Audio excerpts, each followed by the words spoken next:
Hi, my name is Angela, and I am the Next Gen Pastor at New Life. And I just want to give you a little bit of an update.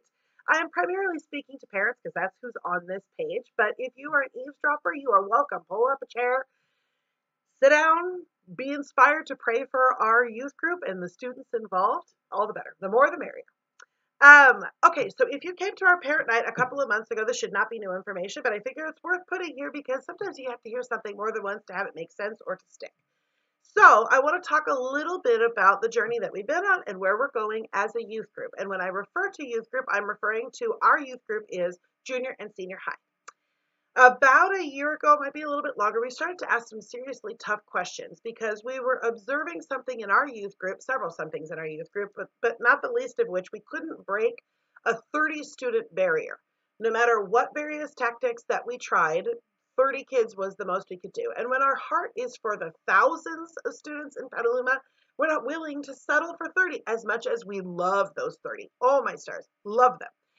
But not willing to settle for that when there are students all over this city that deserve to fall in love with Jesus. So we started to ask some tough questions based on what we observed in our youth group. But when we looked around our city, we actually realized that in the last 5 years, every youth group in Petaluma had shrunk. And that's alarming. Whether you just live in Petaluma or you look at our nation, actually what is being revealed is that the traditional youth model is becoming irrelevant, that the way that students engage with God is changing, which we shouldn't be surprised because culture is changing. And who is at the forefront of trends and culture are our younger set. So it makes sense that as they're changing, the way that they interact with God is changing. While God is never changing, the way that people interact with him, the things that they value about him, who his essence is doesn't change, but how we perceive him changes, which means then we need to engage in conversations about how people perceive him. So we started to ask some tough questions about our own youth group. We started to ask some bigger questions about culture. And we started seriously praying about what God would like to do in our particular youth ministry to sustain the students that he has brought here that we love so dearly and whose faces we know, but also to reach the rest of our community that we want to fall in love with. And we don't know them personally, but we know them in theory and we love them. It was in this prayer process that it came out that our own lead pastor at New Life became Christian through an organization called Young Life. They've been doing youth ministry for forever. They are not a youth ministry in the sense of inside of a church. They are actually outside of churches, trying to reach the populations in cities that are being missed by churches, because most youth groups are largely made up of students who go to that church. But what about all the students who are on a faith journey, who are open to a faith journey, but their front door was not necessarily adult church? So Young Life has a proven model, a long-standing track record, and interestingly enough, the model that they built, it has space to change with culture because it is primarily built on two pieces, which I think are incredible, obviously, because we are now talking about Young Life. The two pieces that I love about them, two things they do. First thing is they do not expect students to come into an environment where they are at. They go to where students are at. So most traditional youth models have a youth group that is going and then they say, hey, come over here.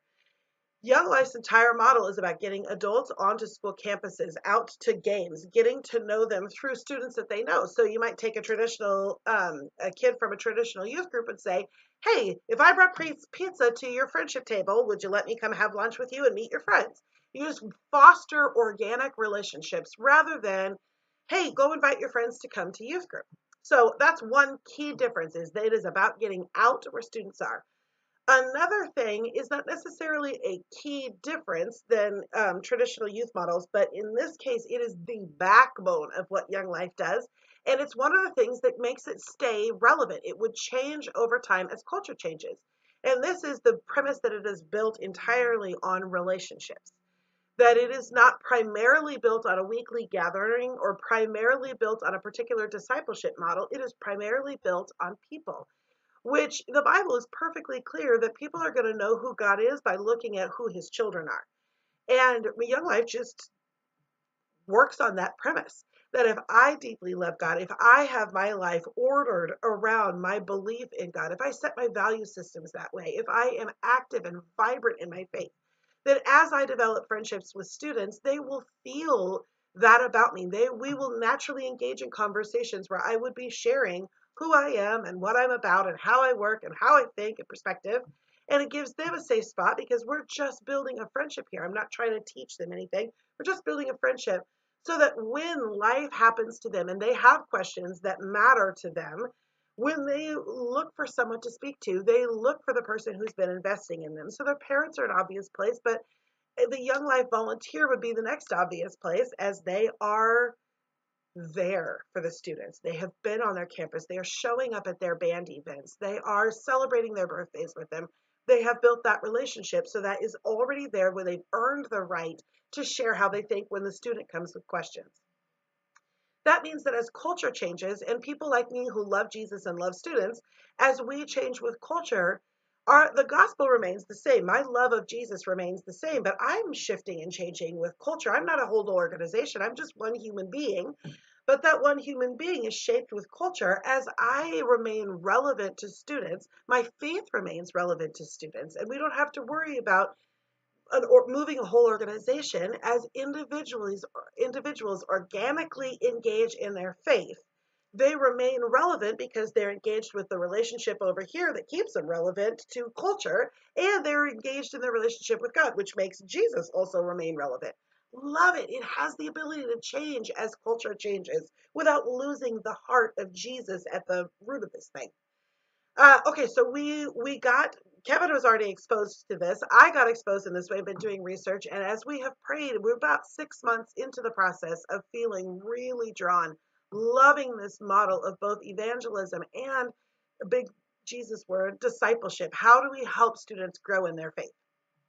So we have been in process behind the scenes with this research. We are now to the stage where we have asked Young Life to come start up in Petaluma, and they were game for it, which is awesome. They want to reach everybody, so of course they'd be game for it, but sometimes it's a matter of having to wait until they have the resources to do it. It's been the coolest thing to watch. So we launched a couple of months ago. We held an info night. Because this is not a church organization, it was promoted across the city, and people from all kinds of churches who just love students and want to see students' lives be touched by Jesus came to these info nights. So we hosted the info nights. From there, people could mark on an interest card if they would like to be part of the team that starts it up. And this last Sunday, just 2 days ago, we hosted our first actual night where people that want to be part of the team got to hear about, here are the positions on the team, this the kind of thing you'd be doing, here's the commitment level that we're asking, and they got a chance to express, okay, I would like to do this job and I'd like to be praying about this job.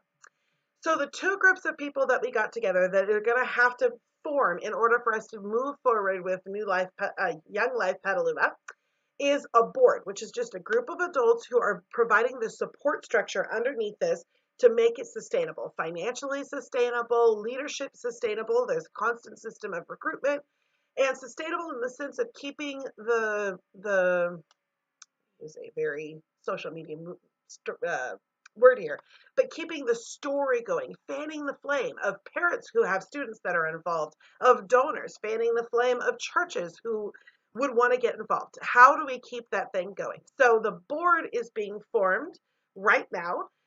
We should be holding our first board meeting in July. Our hope is that we would begin fundraising in the fall. This is a thing we would need to hire to. So we have to fundraise both to provide the supplies and things that we need for a club to be going, but we also need to be fundraising in order to get staff to be able to facilitate this thing. So we would be doing that this summer. But then the second group of people that we need to get going are the adult leaders. These are adults who love students and who want to go out there and foster these relationships. So our prayer for them, they were also at the meeting on Sunday. Our prayer for them is that they would be getting trained over the summer, and that by the time the school year starts, they would be boots on the ground on these campuses. They would be ready to go out there and do this contact work. Part of that whole developing your faith includes relational and social pieces as well. One of the things that Young Life is very conscious of is this idea of critical mass, that if you were to get a small group of very unknown to each other people together, there could be some serious social awkwardness.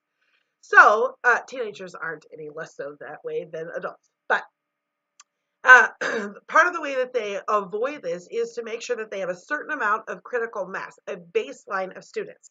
So once our adult leaders go out and start doing this contact work, they will continue to do that work. They won't start up a weekly gathering until they have 100 students that they know.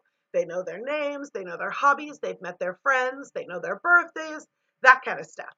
Once they've got 100 students that they are in relationship with as a team, then we'll be ready to launch a weekly club. And that's just the best night of the week where everybody comes together and just interacts. And Young Life has a whole model of what is done in that night. But for the purposes of this brief update, I would just say we are praying and planning for that to happen in the new year. So we are currently at the beginning of board formation and recruitment of adult leaders. This summer will be the solidifying of this group and the training of this group, and boots on the ground in fall and hopefully club in January. Lots more details. I'm sure you have questions. You're welcome to post those below. I will be sure to get on there and answer. But I just wanted to give you an update. That is the future of our Alive group. So let's talk just a little bit about the transition between here and there. Alive is a Sunday night weekly gathering, and our intention is to continue Alive until Young Life is up and running in the club status, where they have a weekly gathering. I don't know what night it'll be on, but we would continue our gatherings until this group is ready to start meeting, and then we would just fold right in as a youth group and become part of the larger Young Life Petaluma. There's a lot more to that, but that's the brief explanation. Is our Alive will continue until we are ready to become part of the larger thing. We want to continue to support and connect with our students until they have a system that is going over there to support and connect with. And the beauty is the adults who are involved in our current Alive youth group are also over here part of this team. So it won't just be a handoff of they've fallen in love with these adults and now they're getting over here and starting from scratch. Quite a few, actually all of our adult leaders are praying about, and I believe quite a few of them will go over here and do contact work, because the thing that makes them super good at our youth group is the thing that makes them super good at that work over there, and they're going to love it over there. So they are all praying about going over there, so our students would be transitioning with known adults. Even if not, they're going to get loved on over there, and they actually get a broader set of people that they get to have connection with and feel supported by. All right, I think that is the basic gist of where we started, what we were praying about, what we were asking, how we've gone through the process of research and development, why we think Young Life is the right thing, and what it's going to take to get to where we're going. I think you have what you need for an update. Let me know. Post a comment below. I will make sure to get over there and get you some answers. But thanks for your time. That's 12 minutes and 30 seconds that you've invested. That means you love students too. All right, I love you for that. Bye.